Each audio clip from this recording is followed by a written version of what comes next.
다음으로는 매개변수 패턴과 구조분해 할당, 그리고 스프레드 연산자, 즉 나머지 매개변수 개념과 함수를 혼합해서 어떻게 활용을 하는지 학습을 해보도록 하겠습니다. 어렵지 않으니까요, 가볍게 시청해 주시면 될 것 같습니다. 자, 첫 번째로 매개변수 패턴입니다. 말이 어렵지, 말 그대로 그냥 매개변수를 미리 할당을 해 놓고, 그리고 기본값을 하나 설정을 해 놓고 함수를 활용한다. 이렇게 가볍게 이해를 해주셔도 됩니다. 이런 용어들이 중요한 건 아니고요, 어떨 때 이런 함수의 작성 방법을 사용하는지가 더 중요하니까요, 그 부분에 좀 초점을 맞추셔서 학습을 해보시면 좋을 것 같습니다. 자, 예를 들어서 토탈이라는 함수를 하나 만들어 볼게요. 그리고 인자를 x와 y로 받고, 자, 리턴으로 x 플러스 y를 반환하는 로직을 작성했다고 가정을 해보겠습니다. 자, 그리고 콘솔 로그에 토탈에 자 10과 20을 넣어 볼 거고, 마찬가지로 자 토탈만 이렇게 넣어 보겠습니다. 자, 이러면 당연하게도 이 부분은 우리가 직전에서 배웠던 것처럼 x, y는 연산이 되겠지만, 이 부분은 undefined가 할당이 돼서 난수가 출력이 되겠죠. 자, 이때 우리가 y값의 기본값으로 1을 할당해 놓으면 어떻게 될까요? 그러면 이 부분은 뭔가 값이 11이 출력이 될 거라고 예상이 바로 가능은 합니다. 자, 이때 20을 넣었을 때는 과연 이 y값이 변해서 30이 출력이 될 건지, 아니면 그냥 11이 출력이 될 건지, 이게 조금 헷갈릴 수가 있잖아요. 자, 이 값은 결론만 말씀드리면 30이 출력이 됩니다. 이 부분은 로컬 환경 가셔서 개발자 도구 열어보시고 확인해보시면 아시겠지만, 변할 수 있는 값이기 때문에 값이 없을 때는 말 그대로 1로 초기 값을 세팅해 놓은 겁니다. 그래서 언제든지 바뀔 수 있는 변수의 값과 동일하다라고 이해해 주시면 되기 때문에, 20이 들어왔을 때는 y가 1이 아니라 20이 되어서 연산이 되는 겁니다. 자, 그러면 이렇게 간단한 로직에 쓰이려고 매개변수 패턴 이런 개념이 나온 거냐? 그래서 그건 아니고요. 예를 들어서 우리가 어떤 함수를 실행시키는, 어떤 기능을 동작하는, 기능을 담당하는 run이라는 함수가 있다고 가정을 해보겠습니다.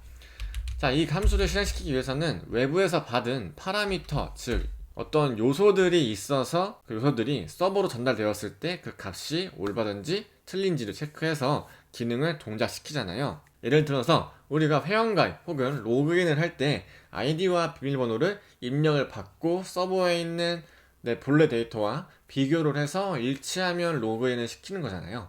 마찬가지로 이 run이라는 함수가 로그인을 담당한다고 했을 때 이 파라면은 아이디와 비밀번호라는 값을 이 파람스 안에 담고 있겠죠. 이 run이라는 함수가 페이지가 로딩이 됐을 때, 페이지가 렌더링이 됐을 때 무조건적으로 실행되어야 한다, 혹은 조건부로 실행이 되어야 한다, 이런 식으로 우리가 모듈화 시켜서 함수를 호출할 수가 있잖아요. 자, 이때 뒤쪽에 예를 들어 오토 이렇게 true라고 하면, 이 아래쪽에 만약에 오토 값이 true면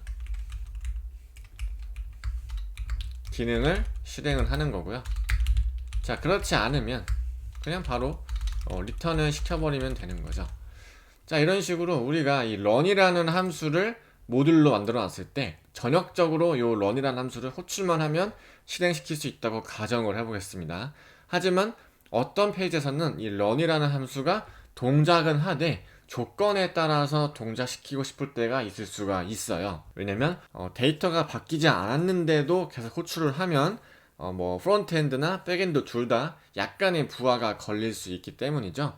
그게 서버와 한번 통신함에 있어서도 비용이 발생하기 때문에, 그런 것들을 예를 들어서 디폴트는 true이지만 이 함수를 우리가 호출을 할 때 run에 어떤 파람스를 넘겨주지만 동시에 이렇게 false를 걸어주면 false에 의해서 실행이 되지 않겠죠.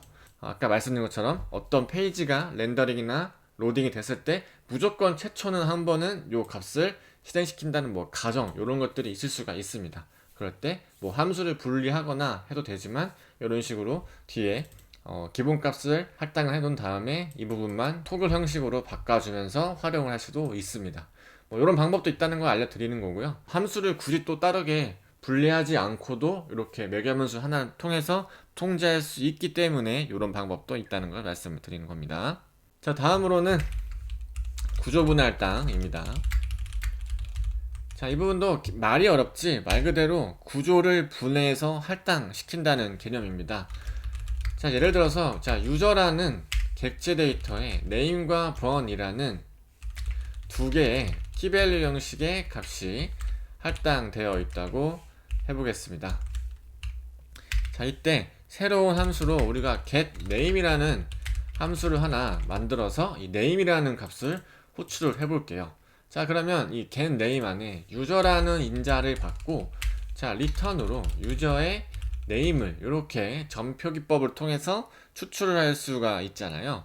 자, 이렇게 간단하게 할 수도 있지만 자, 로직이 길 경우에는 혹은 이 유저에서 name이라는 데이터만 필요할 경우도 있을 수가 있습니다.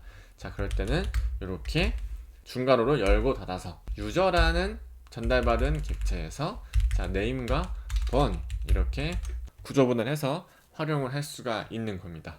그래서 return name 이런 식으로 하면 뭔가 코드가 조금 더 깔끔해 보이긴 하죠. 특정 값만 딱 던져준다는 느낌이 딱 강하기 때문에 이런 식으로 구조분해 할당이라는 개념을 사용을 하기도 합니다. 자, 두 번째로는 뭐 같은 방식인데 이렇게도 쓸 수가 있는 거죠. 똑같은 getName인데 자, 이렇게 하고 마찬가지로 이 name 자체를 여기서 구조분해 할당을 해버리는 겁니다. 그러면 이렇게 return name 해버리면 또 name만 반환이 되는 거죠. 자, 하나 더 해보겠습니다. 펑션 get 뭐 이메일 이렇게 또 함수가 있을 수가 있고요. 여기서 뭐 이메일 이렇게 해 주시고 뭐 이메일이 없습니다. 이렇게 해볼까요? 그리고 이 부분을 리턴을 통해서 자, 이메일 이렇게 던져 주어도 값이 이제 출력이 되는 걸 확인할 수 있을 겁니다. 자, 이렇게 작성을 했을 때 이제 이메일도 마찬가지로 구조분해를 가지고 있기 때문에 출력이 되는 거죠.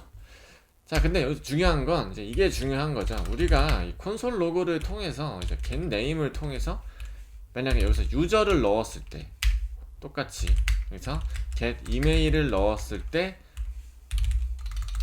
유저를 다시 인자로 넘겨주면 getName에 유저에는 name이 있기 때문에 name이 그대로 출력은 될 겁니다. 하지만 getName에 이 유저 안에는 이메일이 지금 없죠. 그렇기 때문에 없는 값을 참조하기 때문에 이 부분은 이제 undefined가 나올 겁니다. 이 부분도 여러분들이 한번 로컬 환경 가서 이 콘솔 로그를 한번 체크를 해보시면 좋을 것 같습니다. 이번엔 뭐 배열도 한번 살펴볼까요? 자, const fruits라고 이 배열이 하나 있습니다. 애플, 바나나, 뭐 체리 이렇게 있다고 가정을 해보고 자, 두 번째로 이 넘버스 안에 1, 2, 3, 4, 5 이렇게 5가지 요소를 넣어 보겠습니다. 자, 펑션으로 get 세컨드 두 번째 아이템을 출력을 하는 로직을 한번 짜 보도록 할게요. 이번에는 배열에서 한번 뽑아 보겠습니다. A, B, C 이렇게 하고 자, 리턴으로 그냥 B 이렇게 출력을 해 버려도 되겠죠. 그럼 두 번째 요소가 나오는 거고 자, 이때 콘솔 로그를 한번 찍어 보겠습니다. 자, A는 A고 이 부분 복사하셔서 자, B는 B, C는 C 이렇게 출력을 해 보는 거죠. 그리고 콘솔 로그로 자, get second 아이템에 넘버스를 한번 넣어 보도록 하겠습니다. 자, 그러면 그 값이 어떤 게 나오는지 체크를 해보고 자, 두 번째로는 이 부분에 프루츠도 한번 넣어 보도록 하겠습니다. 자, 이 부분은 로컬 환경 가서 같이 확인해 보도록 하겠습니다. 객체 테스트했던 부분이죠. boolean이 출력되는 건 잘 나왔는데 우리가 undefined가 출력될 걸 예상을 했지만 자, 등록된 이메일이 없습니다 라고 나와 있잖아요. 이 값은 우리가 초기 값으로 등록된 이메일이 없습니다 라고 초기값을 세팅해 놨기 때문에 그 부분이 보이는 거고요. 자, 이 부분을 지워 주시고, 자, 출력을 해 보면 이제 undefined가 나올 겁니다. 자, 보시면 이제 undefined가 출력이 되는 걸 확인할 수 있죠. 그리고 배열 테스트한 부분을 한번 보겠습니다. 자, ABC가 애플, 바나나, 체리 이렇게 잘 출력이 되었고, 두 번째 B는 바나나가 출력이 된 걸 확인할 수 있었고, 넘버스를 넣었을 때는 1, 2, 3이 각각 할당되고 두 번째인 2가 출력되는 걸 확인할 수 있었습니다. 이렇게 자, 구조분해 할당을 통해서 요소를 좀 쪼개서 쉽게 추출할 수 있다는 점 한번 알려드렸습니다. 다시 VS 코드로 가보도록 하겠습니다. 마지막으로 나머지 매개 변수와 함수는 어떻게 혼합해서 사용을 할 수 있을지 테스트 해보도록 하겠습니다. 자, 펑션 add라는 함수 안에 점점점 한 다음에 어떤 인자의 이름을 이렇게 세팅을 해주면 되는 겁니다. 그리고 콘솔 로그 이제 리스트를 한번 출력을 해보고, 자, return 배열 시간에 배웠던 자, reduce라는 메서드를 통해서 어떤 값을 하나의 계산된 값으로 반환시키는 로직을 한번 작성해 보도록 하겠습니다. 여기서는 함수 표현식을 작성해 볼게요. 우리가 보통 화살표 함수 썼는데 우리가 지금 함수를 공부하고 있으니까 이때 초기 값과 현재 값을 더해주고 세팅을 자, 0으로 이렇게 해주는 겁니다. 자, 그러면 어떤 값이 들어왔을 때 계산을 해 버리겠죠. 첫 번째로 콘솔 로그 자, add에 1과 2를 넣어 보도록 하겠습니다. 다음에 콘솔 로그 add에 1, 2, 3, 4를 넣어 보도록 하겠습니다. 그리고 콘솔 로그에 add에 1, 2, 3, 4, 5, 6, 7, 8, 9 이렇게 넣어 보도록 하겠습니다. 자, 그러면 이제 이 값들이 각각 어떻게 출력이 되는지 일단 값을 한번 봐야 되는데요. 그 전에 자, 이 부분에서 ACC는 어떤 값을 말하죠? 누적 값을 말하고, 자, CUR, current는 이제 현재 값을 말하는 거죠. 그래서 이 배열이 순환하면서 계산된 값들은 이제 ACC에 재할당이 되고, 그 다음 요소는 이 current 요소 CUR에 할당이 돼서 계산이 되는 거죠. 그런 로직이라고 리두스를 배워볼 때 학습을 같이 했었습니다. 자, 그렇기 때문에 자, 이 부분에 REST가 어떻게 들어가는지를 먼저 한번 테스트를 해보도록 하겠습니다. 일단 나머지 부분 저는 다 주석 처리를 하고요. 이 부분만 출력이 어떻게 되는지 한번 보겠습니다. 먼저 add 1, 2를 넣어볼게요. 콘솔 로그가 찍힌 부분은 3이라는 값이 출력이 돼서 값이 더해진 거구나 라는 걸 확인할 수 있었고, 레스트를 한번 출력을 해보니까 1과 2라는 값이 배열로 들어왔습니다. 뭔가 좀 신기하게 바뀐 것 같죠? 우리는 분명히 배열을 할당한 게 아님에도 불구하고 지금 배열처럼 레스트 값이 들어가 있습니다. 자, 그러면 이번에는 1, 2, 3, 4를 한번 테스트 해보도록 하겠습니다. 다시 VS 코드 가보겠습니다. 자, 이렇게 주석 처리를 해주시고 이 부분도 한번 풀어볼까요?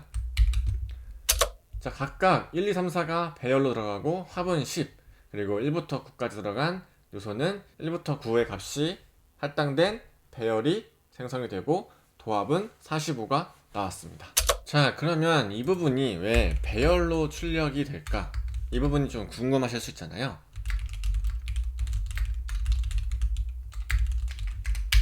자, 그 부분은 이렇게 설명할 수가 있습니다.